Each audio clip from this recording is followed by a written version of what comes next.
श्री राधे राधे एगो सोहर सुनाओ तनी सुना सके, लेकिन कमेंट में जरूर लिखब सके, शुरू से आखिर ले सुनब सके, साथ देव सके। छोटी मोटी हमारे लाला नावा हो कि केहू नाही खेलावे, हो कि केहू ना खेलावे न हो, कि मोरे साखी पियावा बसे न परदेसवा होत कैसे, कहीं दुखावा होत कैसे, कहीं दुखावानु हो। सासू हमारी बैठल माचियावा हो राज, मोसे कर हो राज, मोसे कर कि बहुआर 7 बज दिहा, मोके भोजन हो नहीं त जैबे रूसी हो, नहीं त जैबे रूसी न हो। नारमेश बोले ली बहुआ हो कि सुना मोरी सासु, हो कि सुना मोरी सासु न।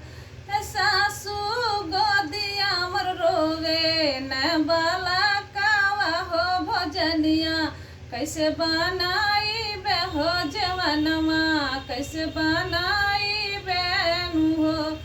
मोर सासु गोदिया में रोवे मोर बाला कावा हो भोजनिया, कैसे बनाई बे हो जवनमा, कैसे बनाई बेनु हो।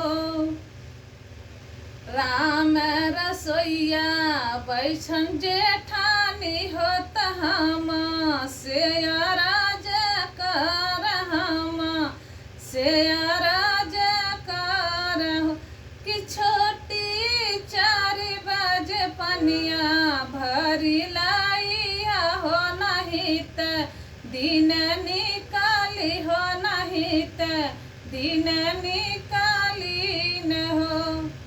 नारमी से बोले ली बहुआ हो कि सुना मोरी जेठानी, हो कि सुना मोरी जेठानी न हो। जेठानी मोर गोद बन जे लाला नावा हो तपनिया, कैसे भरब हो तपनिया, कैसे भरब नु।